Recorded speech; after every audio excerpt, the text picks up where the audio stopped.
You are a one of a kind.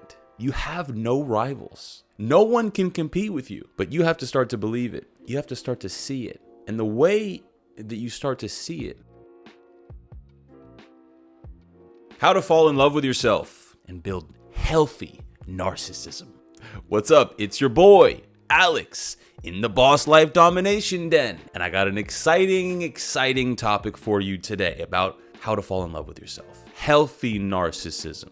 Healthy. I want to start with a quote from our boy, Mr. Benjamin Franklin. He said, "He that falls in love with himself will have no rivals." He that falls in love with himself will have no rivals. How powerful from one of the legendary men throughout history. This is a very dear topic to me, deep in my heart, okay? Because I was raised to believe, maybe through school, I'm not sure, that to be in love with yourself was a bad thing. I thought growing up that to have self-love was a bad form of narcissism and that would be unhealthy. It could not be further from the truth. Self-love, while sort of a fluffy, popular term, which does maybe get thrown around a bit too often and probably already has some connotations for you, whether they're positive or negative.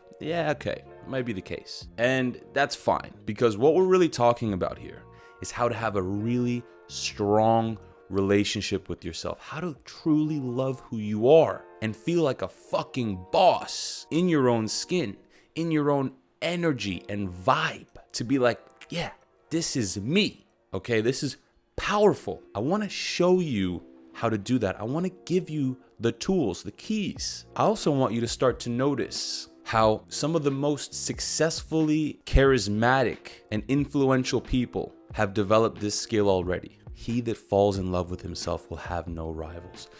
Here's an interesting idea and thought for you guys. The experiences that you've had throughout your life, your unique set of experiences, beliefs, thoughts and ideas and personality quirks, no one could ever match that. You are a one of a kind. You have no rivals. No one can compete with you, but you have to start to believe it. You have to start to see it. And the way that you start to see it, as I've mentioned before, it's to get clear on who you want to become, to have a picture in your head of who you truly want to be. Who would you be proud to be? And one way you can do this is you can look at other people who you respect and admire and take a note of the qualities that they have that you like. And then to decide, I want to adopt those qualities. Over time, just from choosing, putting pen to paper and making a decision who you want to be with as much clarity as you can, the decision alone, it realigns your focus. And slowly, steadily, you start to become that person. I remember this happened to me. I was 19. I started to write at the suggestion of my earliest business mentor, who I wanted to be. I wrote down 5 traits, 5 words with a couple of modifier words like adjectives to strengthen or customize those main traits. And I noticed, for example, one was freakishly calm. I grew up extremely anxious my whole life. I was not a calm person. I was anything but calm. I also wrote charismatic. I wrote down confident. I believe I wrote down like cool or collected or something like that. I don't remember the other one. Creative, I think. You might see me now and say, wow, so charismatic. Wow, so confident, so calm. And that's not me guessing. That's because I get those compliments all the time now. So imagine that I was never this way growing up. Imagine that I was the opposite of those traits that I wrote down, which I just shared with you, because that's the truth. And if I could become exactly the opposite of what I was, exactly who I wanted to be, what does that mean for you? It means that it's possible for you as well, because I'm not special. I just decided who I wanted to be and I was obsessed.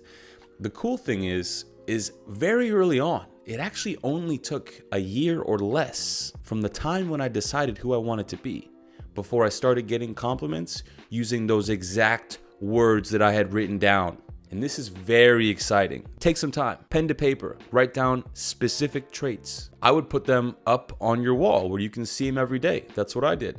So that every day you're reminding yourself who you are becoming. And just by having that in your head, you will start to act differently over time. And before you know it, you'll start getting those compliments. And soon after that, you look in the mirror one day and you go, oh, I'm that guy now. I am who I set out to be. I love that fucking guy. That guy in front of me is a boss. There's no one I'd rather be. No one can compete with me. I have no competition, no rivals. I am in a league of my own. No one can fucking touch me. I am limitless. I am powerful. I'm amazing. And you will believe it. And that, when you have that type of self-belief, when you have that type of self-love, when you have that flavor of healthy narcissism, the world just becomes your playground. It becomes your playground.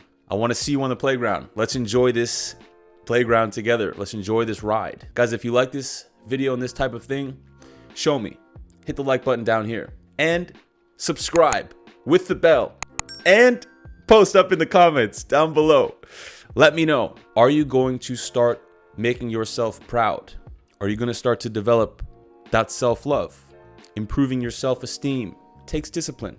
Just write it down below. Are you going to start making yourself proud using the methods that I told you, or are you just going to keep winging it? Thank you. I want to thank you for being here. Thank you for spending your time doing this incredibly difficult and important work. I look forward to seeing you and speaking to you in the next video. Later.